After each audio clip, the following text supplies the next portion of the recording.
Bismillahirrahmanirrahim. Assalamualaikum warahmatullahi wabarakatuh. Alhamdulillah, panjatkan kesyukuran pada Allah Subhanahu wa taala, dan izinnya maka Allah permudahkan saya untuk dapat menerima apa yang disampaikan oleh Mas Syukur.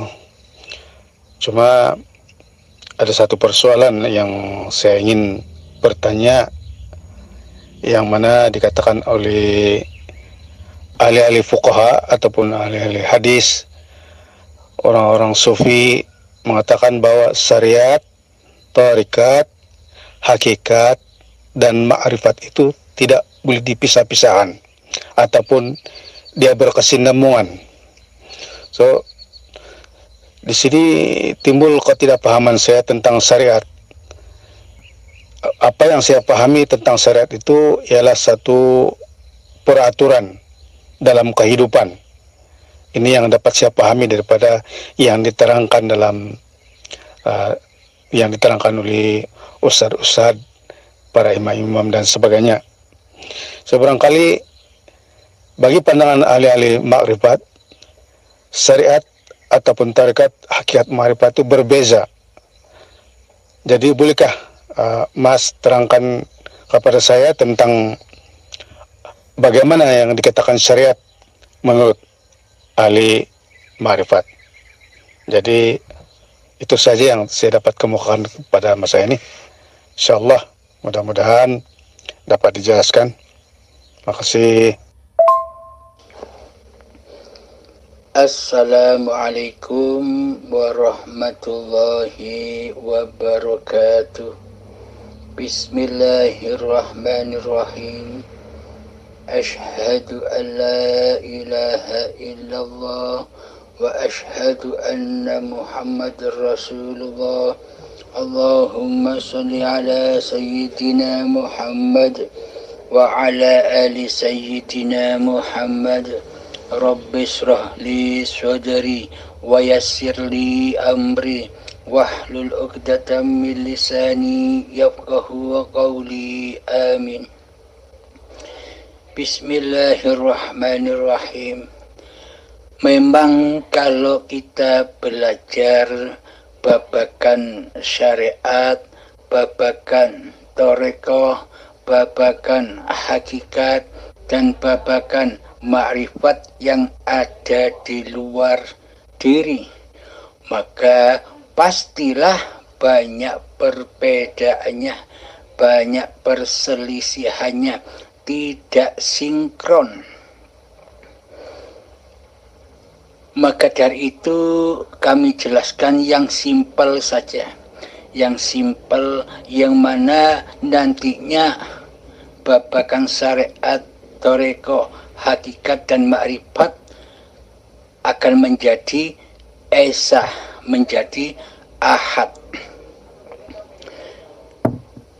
Maka dari itu kita pelajari syariat, thariqah, hakikat, dan ma'rifat yang ada di dalam diri, yang ada di dalam kitab diri manusia, yakni Al-Quran Qadim, yakni kitab kehidupan, yakni kitabnya sendiri. Bila kita merujuk kitab-kitab yang ada di luar diri, maka pasti banyaklah perbedaannya, maka akan jelimet, ruwet, dan tidak ada titik temunya, tidak ada benang merahnya.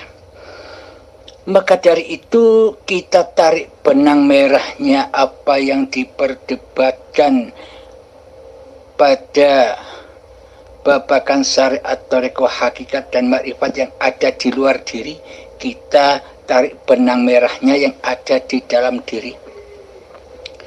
Bismillahirrahmanirrahim. Yang pertama, selama ini kita mengira, kita meyakini, kita mengakidahi di dalam hati bahwa syariat itu lebih wujud daripada makrifat. yakni manusia lebih wujud daripada Allah sebagai pencipta manusia. Terbukti selama ini Allah kita goibkan, kita tiadakan di hati kita, yang ada hanya wujud diri manusia kita sendiri yang merajai, yang mentuhani seluruh gerak-gerik langkah tindak tanduknya badan ini untuk bersyariat. Maka dari itu kita kaji tentang syariat thariqah, hakikat dan makrifat yang ada di dalam diri. Marilah kita kaji satu persatu, simak dengan seksama, masukkan ke dalam hati. Yang pertama adalah syariat. Apakah benar? Apakah mungkin syariat itu lebih wujud daripada makrifat? Apakah mungkin manusia lebih wujud daripada Allah? Mari kita buktikan, mari kita realitakan, mari kita aplikasikan, kita logikakan. Bismillahirrahmanirrahim. Syariat. Apakah syariat itu? Syariat itu adalah segala bentuk wujud yang kita saksikan di luar diri kita. Coba kita pandang area sekitar kita. Ada gunung, ada lautan, ada hutan, ada bangunan, ada persawahan, ada mobil, ada motor, ada manusia, ada hayawan, ada tumbuhan, dan sebagainya. Nah, seluruh itulah yang disebut syariat. Wujudnya syariat. Semua itu nyata di depan mata kita.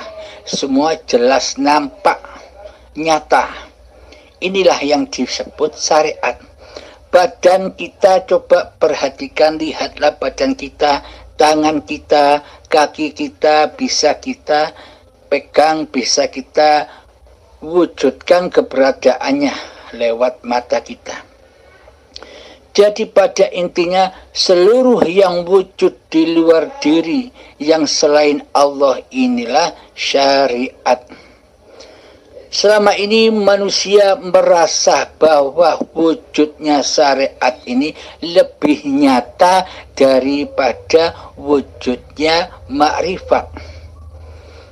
Jadi pada intinya selama ini kita mengakidahi, meyakini bahwa makhluk itu lebih wujud daripada Allah pencipta diri makhluknya. Coba kita hayati akidah dan keyakinan seperti ini. Apakah tidak salah bila berkeyakinan seperti ini? Mana mungkin makhluk itu lebih wujud daripada Allah sebagai pencipta makhluk? Coba kita timbang, kita tafakuri akidah dan iman kita selama ini. Apakah mungkin gunung, sawah, hutan, lautan itu lebih wujud daripada Allah pencipta semua itu? Nah, selama ini kan kita mewujudkan makhluknya daripada mewujudkan sang Khalik, penciptanya. Inilah babakan syariat, yang mana diutamakan babakan luar dirinya, yang merasa bersyariat. Apakah iya sih syariat itu lebih wujud daripada makrifat? Mari kita buktikan bersama. Sementara ini, selama ini kita menyaksikan kewujudan syariat-syariat itu. Dan kita meyakini, mengakidahi di dalam hati kita bahwa syariat itu lebih wujud, lebih nyata daripada makrifat. Mari kita buktikan yuk, kita berjalan-jalan menuju thariqah. Jadi thariqah itu apa? Thariqah itu adalah sifat penglihatan mata kita, dari mata menuju ke syariat, dari toreko menuju ke syariat. Sifat penglihatan dari mata menembus ruang kosong menuju gunung, dari mata menembus ruang kosong menuju hutan, dari mata menembus ruang kosong menuju lautan. Siapakah ruang kosong ini? Nanti kita jelaskan. Jadi hakikat torekoh itu adalah sifat penglihatan mata kita. Jadi dengan jalan torekoh penglihatan mata inilah, maka seluruh apa yang kita lihat pasti bisa kita wujudkan.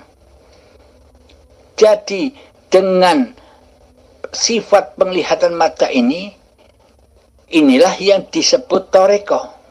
Jalannya mewujudkan hutan, jalannya mewujudkan gunung, jalannya mewujudkan lautan, jalannya mewujudkan manusia, apa-apa dan siapa-siapa.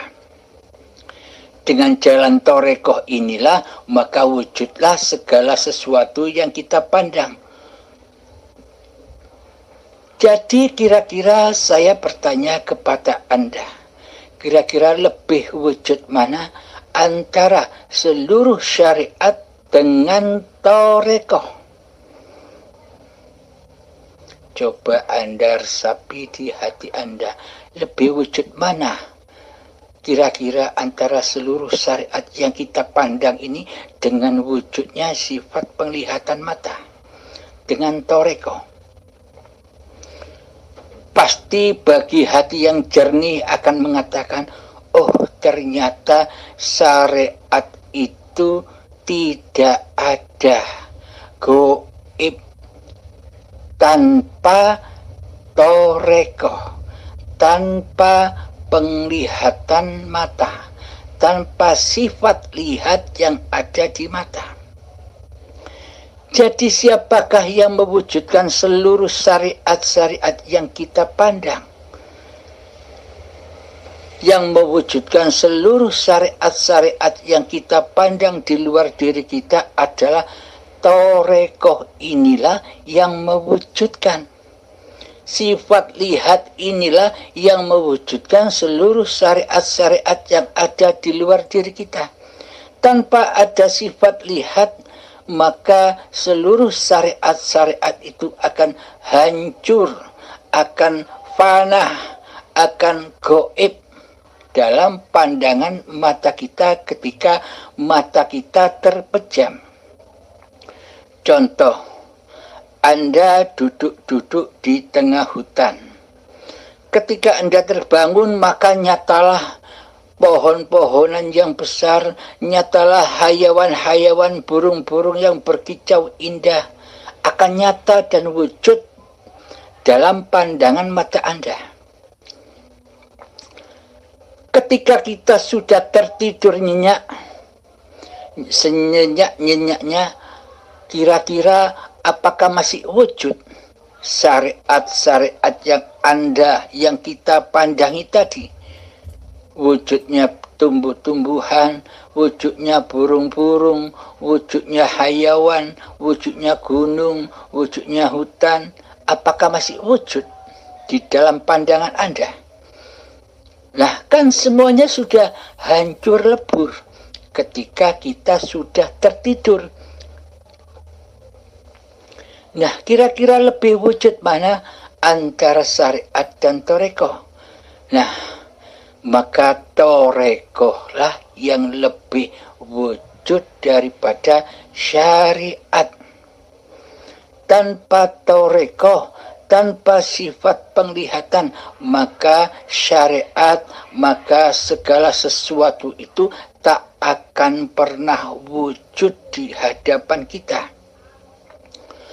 Seumpama ada orang buta. Orang buta tidak dapat menyaksikan segala sesuatu, gemerlapnya dunia. Karena jalan untuk mewujudkan gemerlapnya dunia yang ada di depannya tidak ada alatnya, yakni torekohnya tidak berfungsi, matanya buta, maka tidak akan wujud seluruh apa yang bisa diwujudkan oleh mata, karena torekohnya tidak ada. Seumpama torekohnya ada, maka terwujudlah apa-apa yang kita lihat. Segala sesuatu yang kita lihat, beraneka ragam syariat-syariat yang ada di depan kita, bisa kita nyatakan, bisa kita wujudkan dengan alat, yakni torekoh, jalan untuk mewujudkan segala sesuatu. Nah, makanya ta'ala bahwa sesungguhnya syariat itu tidak ada, bahwa sesungguhnya syariat itu gaib, fana, tanpa adanya torekoh. Torekoh itu pandangan mata, penglihatan. Jadi di sini saya tidak menerangkan babakan syariat dan torekoh seperti yang ada di luar sana, karena yang ada di luar sana itu, di luar badan, penuh banyak perdebatan dan perbedaan, karena kita sama-sama mencari kebenarannya sendiri sesuai dalil-dalil yang diyakininya. Maka bacalah kitab diri, Al-Quran Qadim, kitab hidup kita, kitab sejarah terwujudnya diri manusia kita, yakni ada di dalam diri kita sendiri. Kira-kira syariat dan torekoh bisa kita pahami bahwa sesungguhnya syariat itu tidak wujud, tidak ada tanpa torekoh, yakni tanpa jalan penglihatan pada mata. Maka jelaslah bahwa syariat itu tidak wujud tanpa torekoh. Dengan torekohlah maka wujud syariat. Bila torekoh tidak ada, maka syariat pun juga tidak ada. Oke, kalau kita sudah memahaminya, mari kita berjalan-jalan lagi menuju hakikatnya. Apa yang dikatakan hakikat diri itu? Hakikatnya adalah badan kita ini, mata kita ini. Jadi wujud badan kita inilah yang disebut hakikatnya. Hakikat apa? Hakikat terwujudnya segala sesuatu, hakikat terwujudnya alam semesta ini, hakikat terwujudnya hutan, gunung, sawah, lautan, manusia, hayawan, dan tumbuhan, dan bermacam-macam yang kita saksikan yang ada di syariat. Maka dari itu, hakikat badan kita inilah hakikatnya, bola mata kita inilah hakikatnya. Coba kita tafakuri di dalam hati. Kira-kira syariat yang ada di luar diri kita itu gunung, lautan, hutan, persawahan, manusia, hayawan, dan segala apa-apa dan siapa-siapa yang kita syariatkan, yang kita pandang itu sebenarnya siapa yang menciptakan, siapa yang mengadakan, dan siapa yang mewujudkannya. Coba perhatikan di dalam hati kita yang terdalam. Logikanya begini, seumpama kita tidak terlahir ke dunia ini, kira-kira apakah seluruh syariat-syariat yang kita terka selama ini wujud? Apakah bisa wujud tanpa adanya diri kita, tanpa adanya kelahiran diri manusia kita? Tak akan wujud, bukan? Syariat dan toreko tak akan pernah wujud tanpa hakikat. Jadi syariat yang kita saksikan, alam semesta yang kita wujudkan ini tak akan pernah wujud tanpa kehadiran badan-badan kita di dunia ini. Seumpama kita tidak terlahir, apakah kita bisa mengerti, apakah kita bisa tahu bahwa Allah menciptakan alam semesta ini? Jika kita tidak dilahirkan, berarti kan kita tidak tahu apa-apa.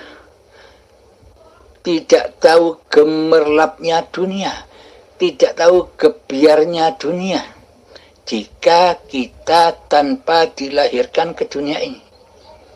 Jadi wujud nyatanya gebiarnya dunia, jadi wujud nyatanya syariat-syariat yang kita saksikan selama ini, kan karena ada wujudnya badan kita, karena ada wujudnya mata kita. Sehingga dari hakikat mata menuju torekohnya, sifat penglihatannya, maka wujudlah seluruh syariat-syariat yang kita pandang. Nah, kira-kira kita sekarang bisa menilai, bisa menimbang, kira-kira lebih wujud mana antara syariat-syariat yang kita pandang itu dengan hakikat badan kita ini. Lebih dulu mana wujudnya segala sesuatu dengan wujudnya badan kita ini. Kan lebih dahulu wujudnya badan kita ini ketimbang segala sesuatu syariat yang kita saksikan. Tanpa kewujudan diri badan manusia ini, maka seluruh syariat tidak akan pernah bisa kita saksikan. Bisa dipahami? Nah, berarti hakikatlah yang lebih wujud daripada toreko. Badan inilah yang lebih wujud daripada toreko penglihatan pada mata. Dan penglihatan mata ini yang akan menunjukkan jalan mewujudkan seluruh syariat-syariat yang kita lihat, yang kita wujudkan. Maka syariat itu hakikatnya gaib, hakikatnya tiada tanpa Allah. Maksudnya tanpa badan-badan kita ini. Jadi seumpama jika badan kita ini tidak ada, apakah ada sholat? Apakah ada zakat? Apakah ada puasa? Apakah ada haji dan ibadah-ibadah yang lain? Adanya seluruh syariat-syariat yang kita kerjakan, adanya seluruh sholat-sholat yang kita kerjakan, adanya seluruh ibadah-ibadah yang kita kerjakan, kan karena adanya badan kita ini. Tanpa adanya badan ini, tanpa adanya hakikat badan kita ini, apakah syariat-syariat itu akan wujud? Apakah kita bisa sholat? Apakah kita bisa zakat? Apakah kita bisa puasa? Apakah kita bisa haji? Tanpa badan. Nah, berarti kan artinya bahwa sholat, ibadah, dan seluruh ibadah itu lebih wujud mana dengan badan kita. Kan lebih wujudan badan ini daripada sholatnya. Lebih wujudan badan ini daripada ibadahnya. Lebih wujudan badan ini hakikatnya ketimbang syariat-syariat yang kita lakukan di luar diri kita. Tanpa adanya badan, maka kita tak akan bisa bersyariat. Jadi syariat itu selalu nyambung dengan hakikatnya, tidak berjalan sendiri-sendiri. Karena tanpa hakikat maka syariat tak ada. Tanpa hakikat maka torekoh tak ada. Dengan hakikatlah maka torekoh ada. Dengan hakikatlah dan maka syariat-syariat itu akan terwujud. Jadi pada intinya badan inilah hakikatnya yang lebih wujud daripada syariat-syariat yang kita perbuat selama ini. Karena selama ini kita hanya memandang wujud luarnya saja, maka kita buta memandang kitab yang ada di dalam diri kita. Kita sibuk mengkaji kitab-kitab yang ada di luar diri. Al-Quran dan hadis kita sibuk membahasnya, padahal sumber dari segala sumber kitab-kitab yang ada di luar sana itu, Al-Quran, hadis, Zabur, Taurat, dan semua kitab-kitab yang ada di luar diri, semuanya bersumber dari kitab yang ada di dalam diri, yakni Al-Quran Qadim. Siapakah Al-Quran Qadim? Hayatullah, dialah Al-Quran Qadim. Jadi tanpa Allah, maka kitab-kitab itu tak akan bisa kita saksikan. Kira-kira bisa dipahami tentang hakikatnya, yakni badan-badan inilah dan mata inilah hakikatnya. Mari kita berjalan-jalan lagi menuju makrifatnya. Makrifat, apa sih yang dimaknai makrifat itu? Makrifat itu adalah zat yang menciptakan badan dan mata ini. Yakni zat yang menciptakan, yang melahirkan badan-badan ini. Jadi Allah tidak melahirkan, tapi Allah menciptakan. Hayatullah, Allahu la ilaha illa huwal hayyul qayyum. Allah tiada ilah, tiada Tuhan yang berhak disembah, dialah hidup yang kekal. Lagi terus-menerus menghidupi makhluk-makhluknya.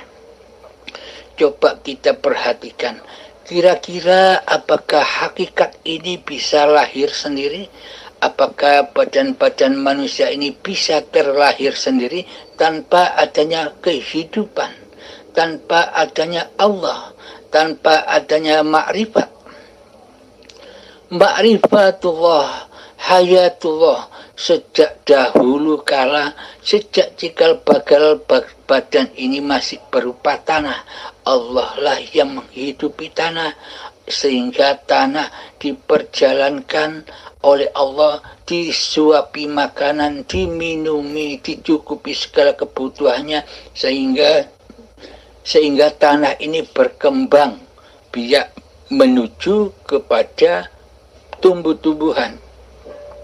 Dari tumbuh-tumbuhan itu diperjalankan lagi cikal bakal badan ini oleh Allah, oleh hidup, oleh makrifat.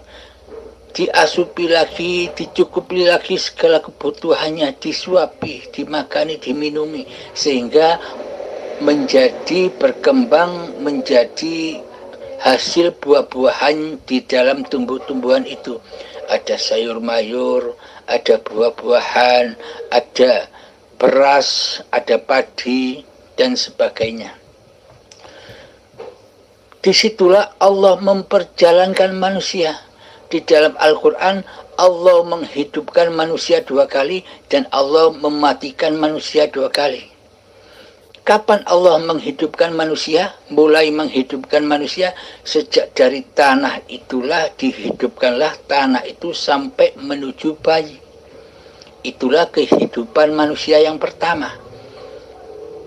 Kemudian dimatikan lagi manusia ketika detik-detik akil balik. Manusia merasa menjadi Tuhan, bahwa hidup ini, badan ini milik manusianya. Jadi pada intinya kematian di sisi Allah bukan matinya badan, akan tetapi matinya kesadaran diri akan bertuhan. Itulah kematian di sisi Allah, yakni matinya jiwa, matinya berketuhanan kepada Allah. Terus kita lanjutkan lagi, ketika buah-buahan, sayuran dan padi dimakan oleh hidup, dimakankan oleh hayatullah yang ada di kedua orang tua kita, maka dengan makanan dan minuman itu jadilah sel sperma dan sel telur. Kemudian dipertemukan kedua orang tua kita, maka jadilah kita gumpalan darah. Setelah jadi gumpalan darah, maka jadilah diperjalankan lagi, dibimbing lagi oleh hidup, dijaga lagi oleh hidup, dijadikan gumpalan daging. Nah, di dalam gumpalan daging itulah ditegaskan lagi oleh Allah, kutiupkan ruhku, kutiupkan kehidupanku. Ditegaskan lagi bahwa hidup ini Allah, bukan rohnya manusia, bukan hidupnya manusia. Bagaimana mungkin manusia punya hidup sedangkan manusianya tidak tahu apa-apa? Ketika saat jadi tanah sampai menjadi gumpalan daging, manusia tidak tahu menahu apa-apa. Inilah bukti nyata bahwa hidup dan badan ini bukan milik manusianya.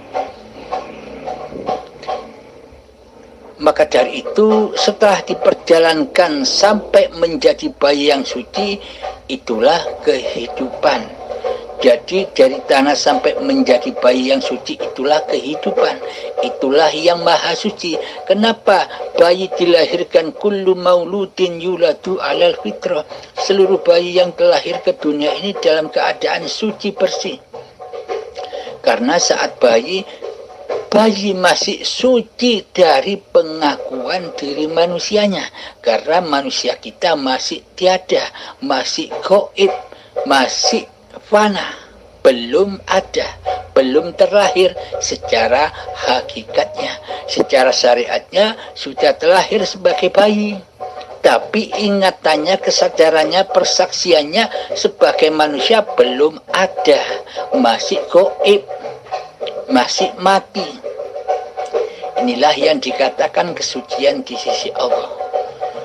Maka dari itu hidup inilah makrifat. Jadi dengan hidup inilah Allah menciptakan badan-badan ini.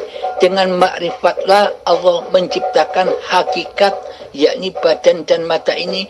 Dengan hiduplah Allah menciptakan toreko, penglihatan mata ini. Dan dengan hiduplah Allah menciptakan seluruh syariat-syariat yang dipandang oleh toreko. Jadi kenyataan wujudnya syariat alam semesta ini kira-kira lebih wujud mana antara syariat dengan makrifat? Lebih wujud mana antara Allah dengan manusia? Di sini kita bisa menjawabnya sekarang.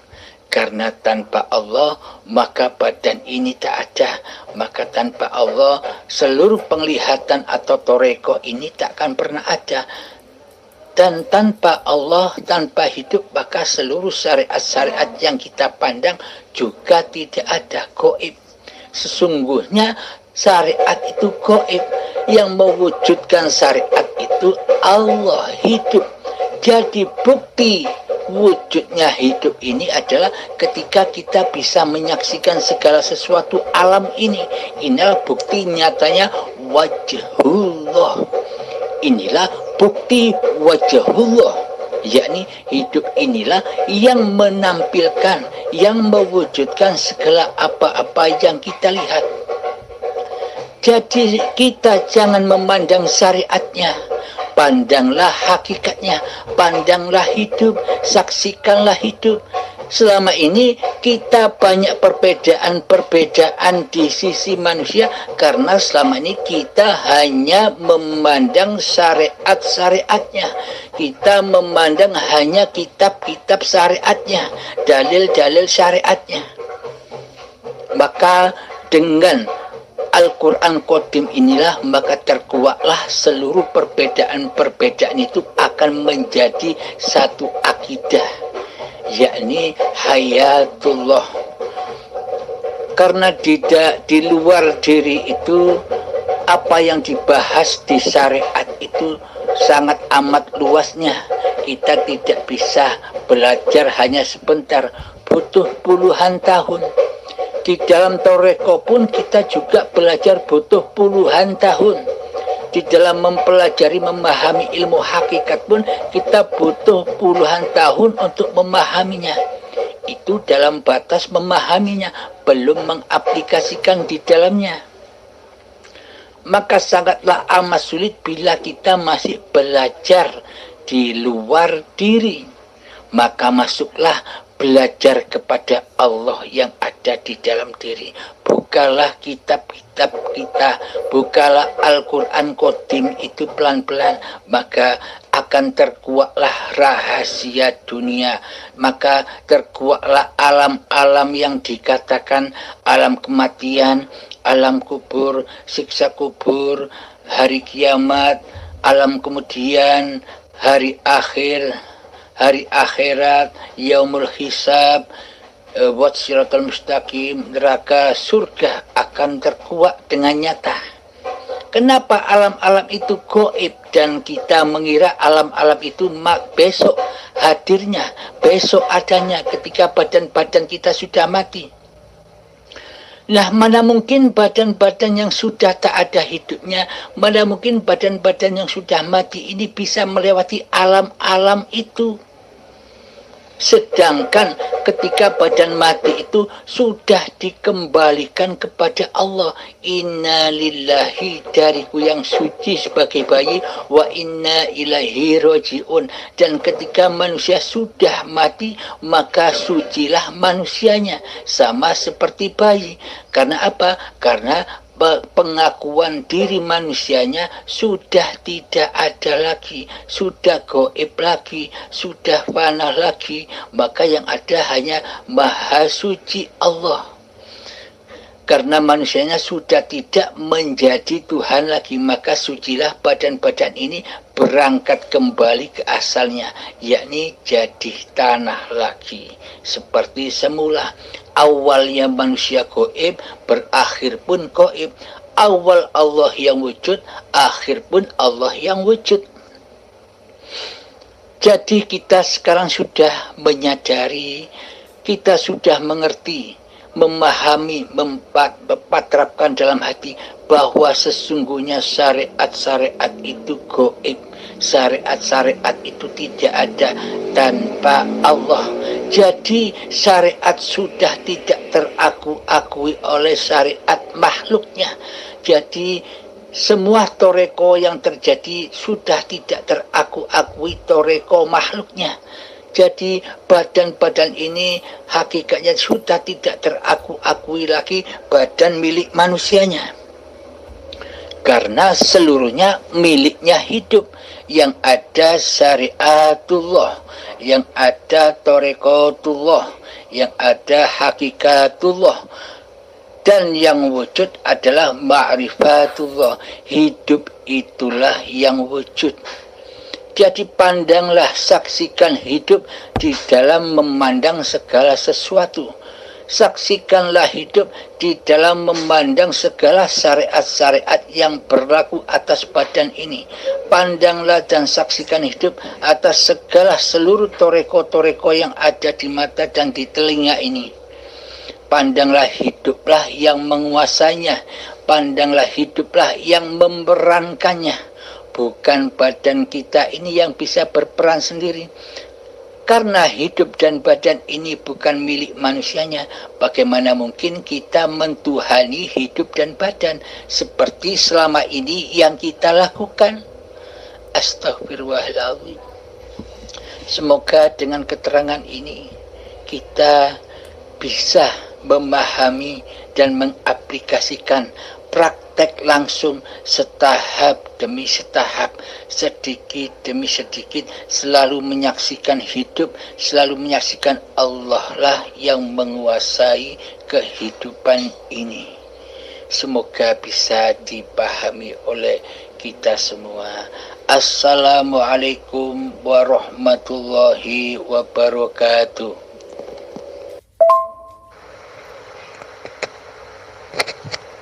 Bismillahirrahmanirrahim. Alhamdulillahirabbil alamin. Setelah saya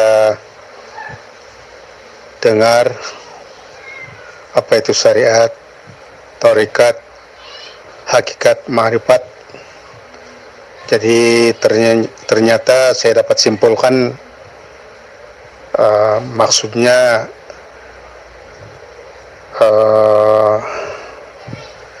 menghala kepada